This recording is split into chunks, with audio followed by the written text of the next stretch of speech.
નમસ્કાર, હું છું એન્કર અર્પિતા પટેલ. આપ જોઈ રહ્યા છો news snap channel. News snap ચેનલમાં દર્શક મિત્રો આપનું હાર્દિક સ્વાગત છે.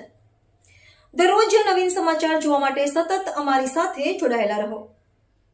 દાંતા તાલુકાના આંબાઘાટામાં ધોરીના પાણીનો વ્યાપક બગાડ. બનાસકાંઠા જિલ્લાના દાંતા તાલુકામાં આવેલા આંબાઘાટામાં છેલ્લા 2 દિવસથી ધરોઈ ડેમના પાણીની લાઇનમાંથી વ્યાપક પ્રમાણમાં પાણીનો બગાડ થઈ રહ્યો છે. પાણીની પાઇપલાઇનમાં મોટું ભંગાણ સર્જાવાને કારણે લાખો લીટર પીવાનું અને સિંચાઈનું કિંમતી પાણી રસ્તાઓ અને નીચાણવાળા વિસ્તારોમાં વહી રહ્યું છે. છેલ્લા 48 કલાકથી સતત વહી રહેલા પાણીને કારણે મુખ્ય માર્ગો પર પાણી વહી રહ્યા છે. એક તરફ ઉનાળામાં શરૂઆતમાં પાણીની બચત કરવી અનિવાર્ય છે, ત્યારે બીજી તરફ આ પ્રકારે થઈ રહેલા બગાડને લીધે આગામી દિવસોમાં ગામમાં પીવાના પાણીની તંગી સર્જાવાની ભીતિ સેવાઈ રહી છે. આ લીકેજ અંગે સંબંધિત વિભાગ અને પાણી પુરવઠાના અધિકારીઓને જાણ છે કે નહીં એ ખબર નથી, પણ છેલ્લા 2 દિવસથી તંત્ર દ્વારા કોઈ નક્કર કામગીરી કરવામાં આવી નથી. તંત્રની આ ઢીલી નીતિને કારણે પાણીનો બગાડ સતત ચાલુ રહ્યો છે, જેને લઈને લોકોમાં ભારે રોષ જોવા મળી રહ્યો છે.